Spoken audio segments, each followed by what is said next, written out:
नमस्कार दोस्तों, welcome to Basic Education Institute. दोस्तों, आज की इस वीडियो में हम क्या पर्यावरण है उसको हम स्टार्ट करेंगे। इससे पहले की सभी वीडियोस में हमने हिंदी को कंप्लीट किया था। चलिए दोस्तों, इस वीडियो को शुरू करते हैं। दोस्तों, सबसे पहले पूछते हैं कि वो पर्यावरण होता क्या है। तो बताया जाता है कि पर्यावरण दो शब्दों से मिलकर बना है। कौन कौन से दोस्तों? परि, धन, आवरण। तो परि का अर्थ क्या होता है दोस्तों? परि का अर्थ होता है चारों ओर, और घिरे मतलब आवरण का अर्थ होता है घेरे हुए। मतलब परिभाषा क्या निकल कर आती है कि हमारे चारों ओर का वह आवरण जो हमें प्रत्यक्ष रूप से या फिर अप्रत्यक्ष रूप से प्रभावित करे, हम उसे पर्यावरण कहते हैं। जैसे कि मानसून, जलवायु, मिट्टी, हवा आदि।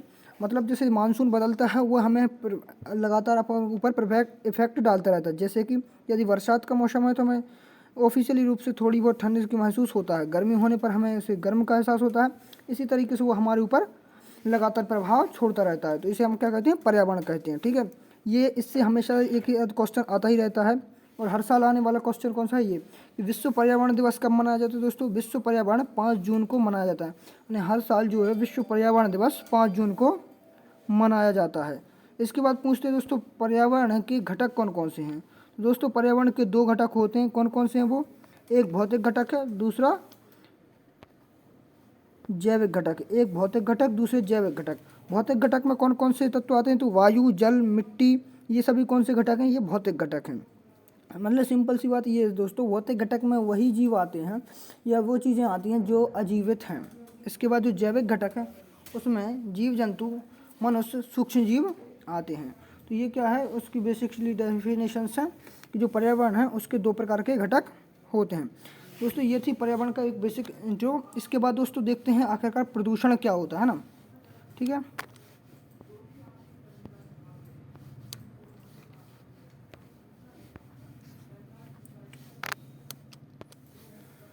तो देखो प्रदूषण क्या होता है?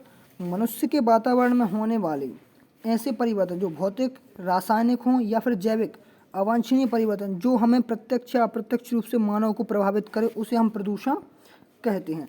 मतलब हमारे जो चारों ओर का जो एनवायरनमेंट है ना, जो हमारे चारों ओर का वातावरण है, उसके द्वारा हमारे ऊपर कोई प्रत्यक्ष या अप्रत्यक्ष रूप से यदि कोई प्रभाव आ रहा है तो हम उसे प्रदूषण कहते हैं। ये कितने प्रकार का होता है दोस्तों? ये 5 प्रकार के होते हैं। ये कौन कौन से हैं? नंबर 1 पर वायु प्रदूषण, दूसरा जल प्रदूषण, तीसरा मृदा प्रदूषण, चौथे नंबर पर ध्वनि प्रदूषण, पाँचवें नंबर पर है रेडियोधर्मी प्रदूषण। ये प्रदूषण के 5 प्रकार होते हैं। अभी पूछता है कि आखिरकार जो तत्व या वो पदार्थ जो प्रदूषण फैलाते हैं उन्हें क्या बोलते हैं? तो दोस्तों, वे पदार्थ जो प्रदूषण फैलाते हैं उसे हम प्रदूषक बोला जाता है। मतलब ऐसे वो सभी तत्व जो प्रदूषण फैलाने का कार्य करें उसे हम प्रदूषक कहते हैं। वो कौन कौन से हैं दोस्तों? उदाहरण के तौर पर यदि हम देखें तो गैस है ना, गैसें हुई, धुआं हुआ, शोर हुआ, गंदा पानी हुआ, ये सब क्या है? ये प्रदूषक का काम करते हैं। ठीक है, चलिए इसके बाद देखते हैं आखिरकार प्रदूषक के प्रकार कितने होते हैं। दोस्तों, प्रदूषक के 2 प्रकार होते हैं। वो कौन कौन से हैं? चलिए उन्हें भी अच्छे से समझ लेते हैं ना।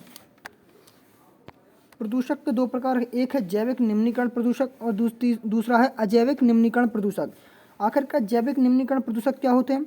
इस प्रकार के प्रदूषकों का सूक्ष्म जीवों द्वारा अपघटन हो जाता है।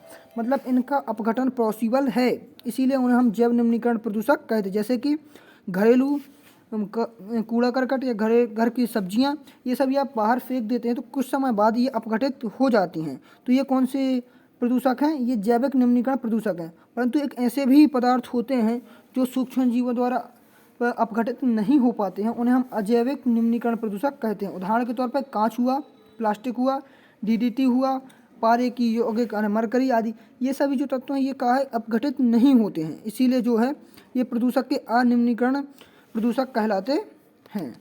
ठीक है, इसके बाद दोस्तों चलते हैं, सबसे पहले पढ़ते हैं वायु प्रदूषण। दोस्तों याद रखिएगा, वायु प्रदूषण कम से कम हर साल एक क्वेश्चन तो आपको देखने को मिलता है, तो इसे अच्छे से समझिए।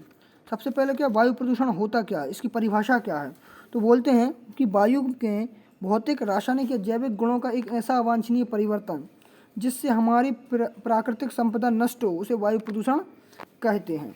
मतलब वायु प्रदूषण के द्वारा वैसे भी मनुष्य को भी अपनी मतलब प्रकृति इसके द्वारा जो नुकसान होता है वायु प्रदूषण से, आपको देखने के जैसे फेफड़े का रोग हो जाते हैं, ऐसे बहुत सारे आपको सांस लेने में प्रॉब्लम, ये सभी वायु प्रदूषण के कारण होते हैं।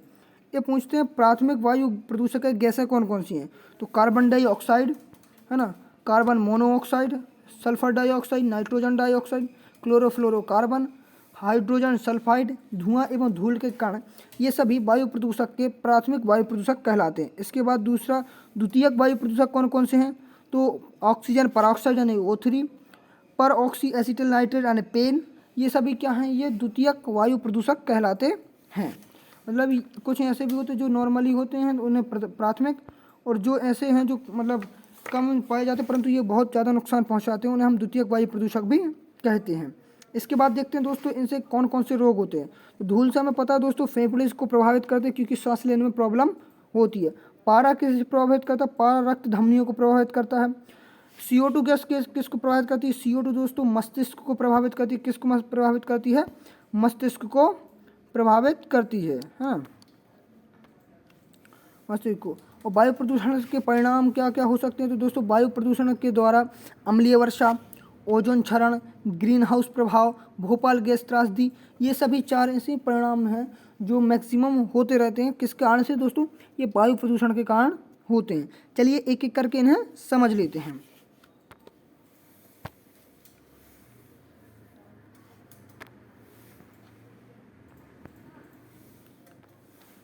सबसे पहला दोस्तों अम्लीय वर्षा, एसिड रेन। मतलब बताया जाता है कि जब सल्फर डाइऑक्साइड और नाइट्रोजन डाइऑक्साइड कौन कौन सी SO2 एवं NO2 वातावरण के जल के साथ क्रिया करके सल्फ्यूरिक अम्ल यानी H2SO4 व नाइट्रिक अम्ल HNO3 का निर्माण करते हैं, और जब ये दोनों अम्ल वर्षा के जल के साथ पृथ्वी पर गिरते हैं तो इसे हम अम्लीय वर्षा कहते हैं, है ना। क्या है अम्लीय वर्षा का सीधा सा मतलब क्या है?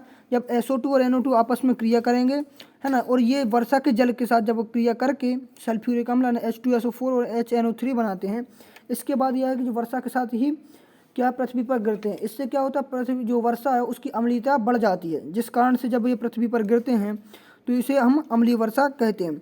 इसका क्या प्रभाव क्या होता है दोस्तों? तो दोस्तों ताजमहल का जो आपको देखा मतलब ताजमहल के संगमरमर है उसका क्षरण होने लगा। इसका कारण क्या है दोस्तों? वहाँ की जो वायु प्रदूषण है उससे अम्लीय वर्षा होती है वहाँ पर, उस कारण से जो ताजमहल का संगमरमर है उस कारण से उसमें क्षरण हो रहा है।